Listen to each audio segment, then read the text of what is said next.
बिस्मिल्लाहिर्रहमानिर्रहीम। Ninth class.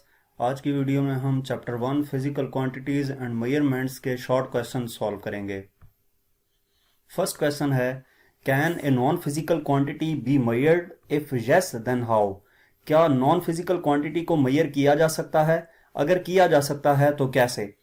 तो इसका सिंपल सा आंसर ये है कि नॉन फिजिकल क्वांटिटीज जैसे कि लव है, अफेक्शन है, हैप्पीनेस है, इन चीज़ों को हम कैलकुलेट किसी इंस्ट्रूमेंट, किसी डिवाइस की मदद से नहीं कर सकते, क्योंकि ऐसी कोई डिवाइस बनी ही नहीं है जिसकी मदद से नॉन फिजिकल क्वांटिटी को मेजर किया जा सके। लेकिन हम इनको इंटरप्रेट कर सकते हैं, यानी कि हम कंपेयर जरूर कर सकते हैं कि एक क्वांटिटी जो है दो डिफरेंट लोगों में किसको कम है और किसको ज्यादा है। जैसे अगर हम बात करें हैप्पीनेस की, तो हम ये कह सकते हैं कि पर्सन ए पर्सन बी की निस्बत ज्यादा खुश है, या पर्सन बी पर्सन ए की निस्बत ज्यादा उदास है। लेकिन हम उस उदासी को या उस खुशी को स्पेसिफिक किसी डिवाइस की मदद से मेजर नहीं कर सकते। तो नॉन फिजिकल क्वांटिटीज को एनालाइज किया जा सकता है, लेकिन इनको प्रॉपर मेजर करने के लिए प्रॉपर कोई डिवाइस मौजूद नहीं है, कोई इंस्ट्रूमेंट मौजूद नहीं है। क्वेश्चन नंबर 2 की बात करते हैं। What is measurement? Name its two parts. Measurement किसे कहते हैं और इसके दो पार्ट्स के नाम लिखने हैं। मेजरमेंट क्या है? मेजरमेंट एक ऐसा प्रोसेस है जिसमें एक अननोन क्वांटिटी को एक वाइडली एक्सेप्टेड स्टैंडर्ड क्वांटिटी के साथ कंपेयर किया जाता है। वाइडली एक्सेप्टेड स्टैंडर्ड क्वांटिटी से मुराद ये है कि ऐसी चीज जो कि पूरी दुनिया में एक्सेप्टेबल हो।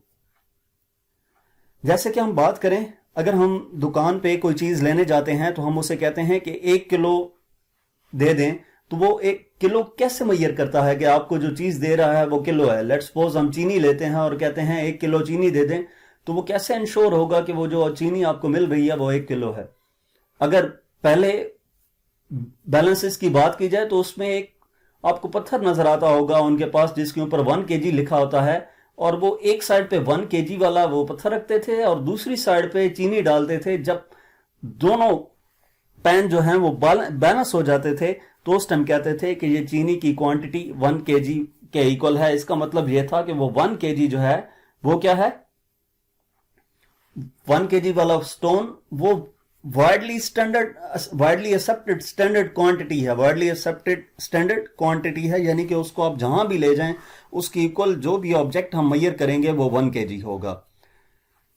अब जो हैं वो इलेक्ट्रॉनिक बैलेंसेस आ चुके हैं, और उन इलेक्ट्रॉनिक बैलेंसेस की जो एफिशिएंसी है वो दूसरे बैलेंसेस की निस्बत ज्यादा है, तो इनकी मदद से भी हम मेजर कर सकते हैं कि कौन सा ऑब्जेक्ट जो है कितनी क्वांटिटी में मौजूद है। अब मेजरमेंट जो है इसके दो हिस्से होते हैं, एक नंबर और दूसरा unit. Measurement consist of 2 parts, A number and a unit. Number से मुराद वैल्यू, जैसे हमने दुकानदार को कहा कि 1 kg शुगर दे दें तो उसमें 1 नंबर है, या 2 kg शुगर दे दें तो 2 नंबर है। और यूनिट क्या है?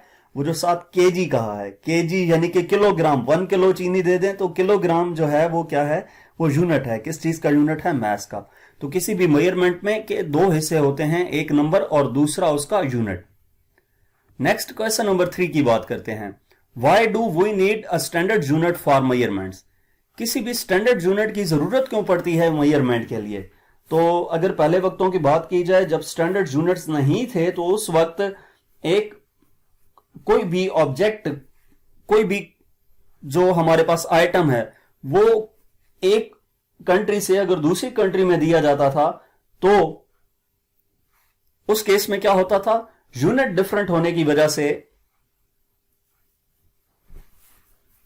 एक कंट्री से दूसरे कंट्री में वो चीज मुंतकिल करते वक्त कंफ्यूजन हो सकती थी, या फिर यह भी हो सकता था कि वो क्वांटिटी देने के साथ साथ यूनिट की कन्वर्जन करनी पड़े। लेट्स सपोज एक कंट्री है जिसमें लेंथ का यूनिट मीटर है और दूसरी कंट्री में अगर लेंथ का यूनिट किलोमीटर होता, तो एक कंपनी जब एक कंट्री ट्रेडिंग में क्लॉथ्स एक कंट्री से दूसरे कंट्री में जाता, तो उस केस में उस कपड़े को अगर एक ने मीटर में मेजर किया है तो दूसरे कंट्री को देते वक्त वो किलोमीटर में कन्वर्ट करके देना पड़ता। तो अब क्या है, इन्हीं कंफ्यूजन्स को दूर करने के लिए ऐसा किया गया कि मेजरमेंट्स के लिए प्रॉपर यूनिट रख दिए गए, स्टैंडर्ड यूनिट्स रख दिए गए हर क्वांटिटी के। जो 7 बेस क्वांटिटीज हैं, हर क्वांटिटी को एक स्पेसिफिक यूनिट असाइन कर दिया गया और पूरी दुनिया में उसका एसआई यूनिट वो है, यानी कि अगर लेंथ मेजर की जाएगी तो लेंथ का यूनिट मीटर रखा जाएगा। एसआई यूनिट मीटर है, मैथ्स का एसआई यूनिट किलोग्राम है। तो इन कंफ्यूजन से बचने के लिए एसआई यूनिट्स, स्टैंडर्ड यूनिट्स जो हैं उनकी जरूरत पड़ती है। नेक्स्ट हम बात करते हैं क्वेश्चन नंबर 4 की। Right the name of 3 base quantities and 3 derived quantities. Base और डिराइव्ड क्वांटिटीज की बात की गई है कि 3 क्वांटिटीज लिखनी है। तो बेस क्वांटिटीज में आपका जो बेस क्वांटिटीज वाला टेबल है उसमें से आप कोई सी भी लिख सकते हैं, जैसे मैंने यहां पर लेंथ, मास और टाइम लिखा है। और डिराइव्ड क्वांटिटीज में फोर्स, स्पीड और वॉल्यूम है। इसके अलावा और भी होती हैं, आप कोई भी लिख सकते हैं। नेक्स्ट क्वेश्चन नंबर 5 है, which SI unit will you use to express the height of your desk. Desk की हाइट को मेजर करने के लिए कौन सा एसआई यूनिट यूज किया जाएगा। तो सिंपल सी बात यह है कि अगर डेस्क की हाइट 1 मीटर से ज्यादा है तो उसको एसआई यूनिट मीटर में मेजर करेंगे। लेकिन अगर उस डेस्क की हाइट मीटर से कम है तो उसको हम सेंटीमीटर्स में मेजर करेंगे, ताकि हमारे पास जो लेंथ है, वो हाइट है, वो एग्जैक्ट आए, उसमें कोई कंफ्यूजन ना हो हमें। और 1 मीटर इक्वल होता है 100 सेंटीमीटर के। नेक्स्ट क्वेश्चन नंबर 6 है, right the name and symbols of all SI based units. Name और सिंबल्स लिखने हैं तमाम एसआई बेस्ड यूनिट्स के। एसआई बेस्ड यूनिट्स के नेम्स ये लिख दिए और इनके सामने ये सिंबल्स लिख दिए हैं। मीटर को एम से रिप्रेजेंट किया जाता है, किलोग्राम को केजी से, सेकंड को एस से, एम्पेयर को कैपिटल ए से, केल्विन को कैपिटल के से, कैंडेला को सीडी से और मोल को एमओएल से, मोल से। यहां पे ये बेस क्वांटिटीज हैं और इनके ये बेस एसआई यूनिट्स हैं। अब इसमें एक चीज जो है, ए और के कैपिटल लिखा है, बाकी सब स्मॉल हैं। ये इस वजह से किया जाता है कि जहां पे भी आप यूनिट लिख रहे हो, वो यूनिट्स जो किसी साइंटिस्ट के नेम पर हैं उनको हम कैपिटल लिखते हैं। एम्पेयर और केल्विन साइंटिस्ट के नाम थे, इस वजह से एक और के कैपिटल लिखा है। नेक्स्ट क्वेश्चन नंबर 7 है, why prefix is used, name 3 sub multiples and their multiple prefixes with their symbols. Prefix को क्यों यूज किया जाता है, 3 सब मल्टीपल्स और मल्टीपल्स लिखने हैं। तो सबसे पहले प्रीफिक्सेस की डेफिनेशन की बात करते हैं कि प्रीफिक्सेस की जरूरत क्यों पड़ी।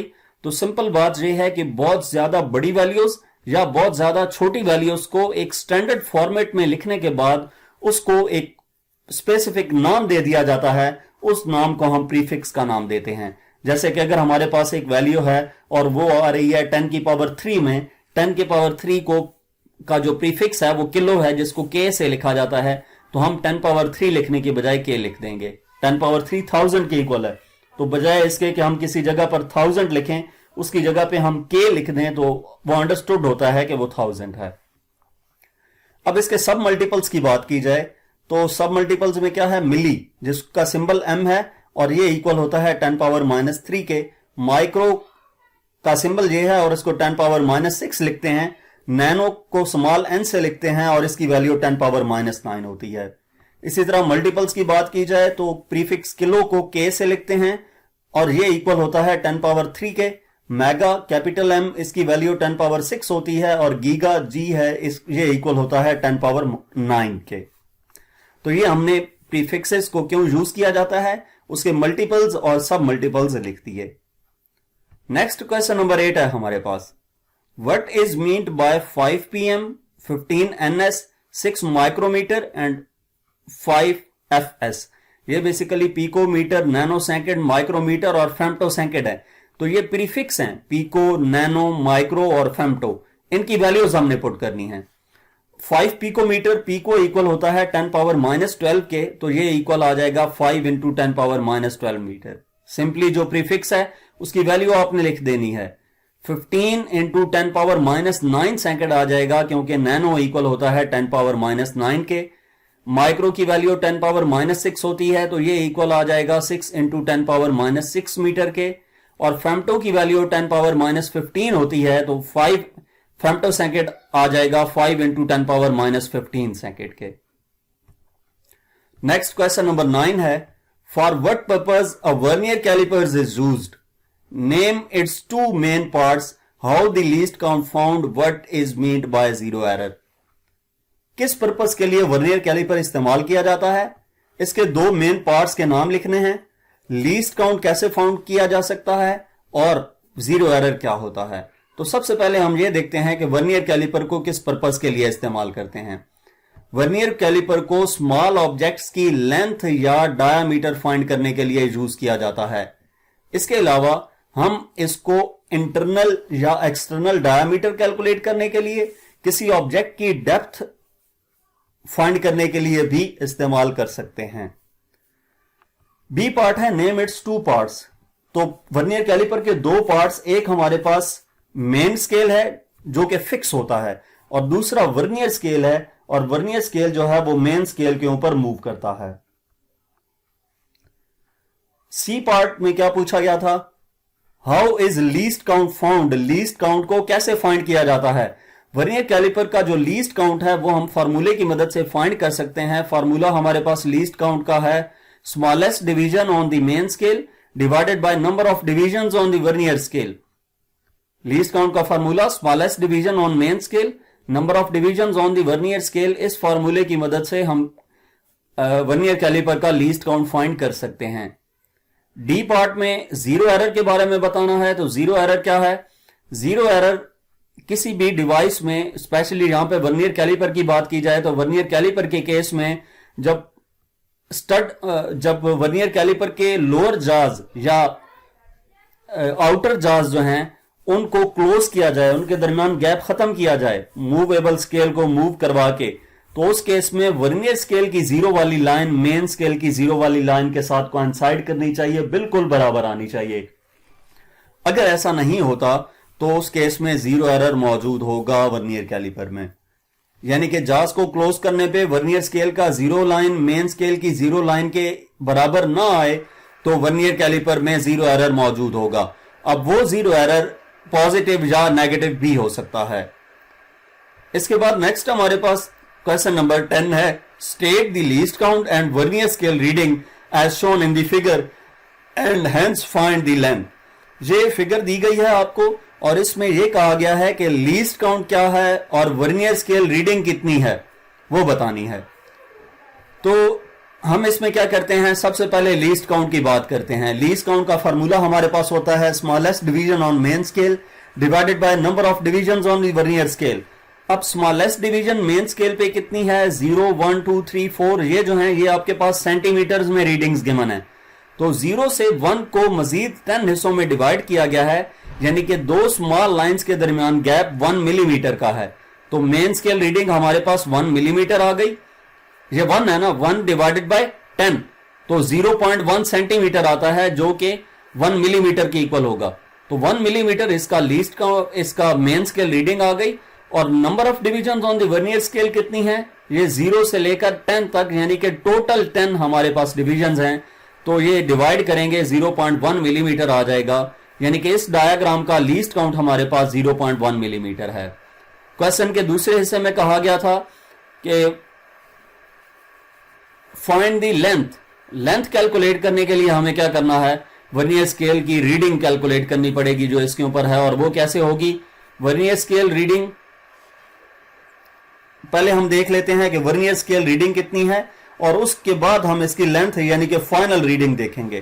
तो वर्नियर स्केल रीडिंग क्या है, वर्नियर स्केल रीडिंग देखने के लिए आपने ये देखना है कि वर्नियर स्केल की कौन सी लाइन मेन स्केल की किसी भी लाइन के बिल्कुल ऊपर नीचे आ रही है। इस लाइन के ऊपर लाइन है, नहीं है, इसके ऊपर भी नहीं है, ये भी नहीं मैच कर रही, ये वाली लाइन बिल्कुल आमने सामने आ चुकी है, यानी कि 4 नंबर लाइन को कोइंसाइड कर रही है। तो ये आपने 4 लिखा और इसको मल्टीप्लाई कर दिया लीस्ट काउंट से 0.01 सेंटीमीटर, जो 0.1 मिलीमीटर है वो 0.01 सेंटीमीटर की इक्वल होता है। तो हमने इसको इसके साथ मल्टीप्लाई कर दिया, ये हमारे पास आ गया 0.04 सेंटीमीटर। ये वर्नियर स्केल रीडिंग आ गई।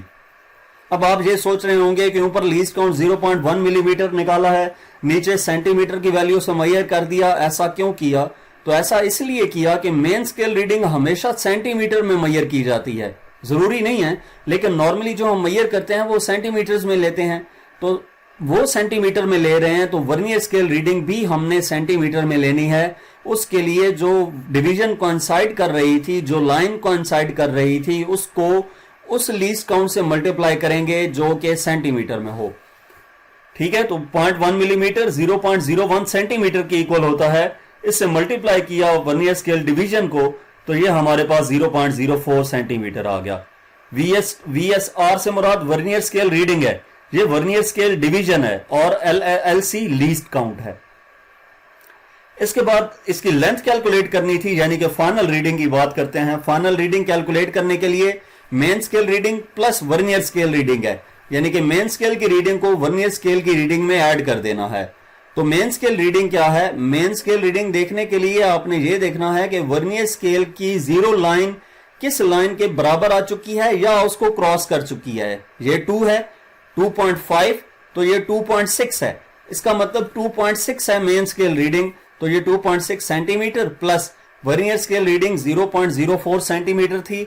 इन दोनों को ऐड किया तो हमारे पास लेंथ आ जाती है 2.64 सेंटीमीटर। नेक्स्ट हमारे पास लास्ट क्वेश्चन है, question number 11। Which reading out of A, B and C shows the correct length and why. ये रीडिंग आपको दी गई है और इसमें पूछा यह गया है कि A, B और C में से कौन सा जो है वो करेक्ट रीडिंग है। तो बेसिकली इसका आंसर है B, 6 सेंटीमीटर। इसकी रीजन क्या है? इसकी रीजन यह है कि जब भी आपने किसी स्केल की मदद से कोई भी मेजरमेंट लेनी हो तो आंख को बिल्कुल उस स्केल के सामने रखना है। अगर आप लेफ्ट या राइट रखेंगे या ऊपर नीचे रखेंगे तो उससे आपकी रीडिंग रॉन्ग आएगी। किसी भी स्केल की मदद से रीडिंग लेने के लिए क्या करना है? आई को बिल्कुल सामने रखना है, तो उस वक्त आपका आंसर करेक्ट आएगा। तो इनमें जो डायग्राम बनाई गई है उसमें बी वाला ऑप्शन करेक्ट है, 6 सेंटीमीटर। तो यहां तक हमारे पास इस चैप्टर के शॉर्ट क्वेश्चंस थे। मजीद किसी भी चैप्टर की एक्सरसाइज का सोल्यूशन देखने के लिए हमारा चैनल विजिट करें, और प्रैक्टिकल बेस्ड असेसमेंट्स और पास पेपर्स के लिए आप जमाल फिजिक्स चैनल सर्च कर सकते हैं। Thank you.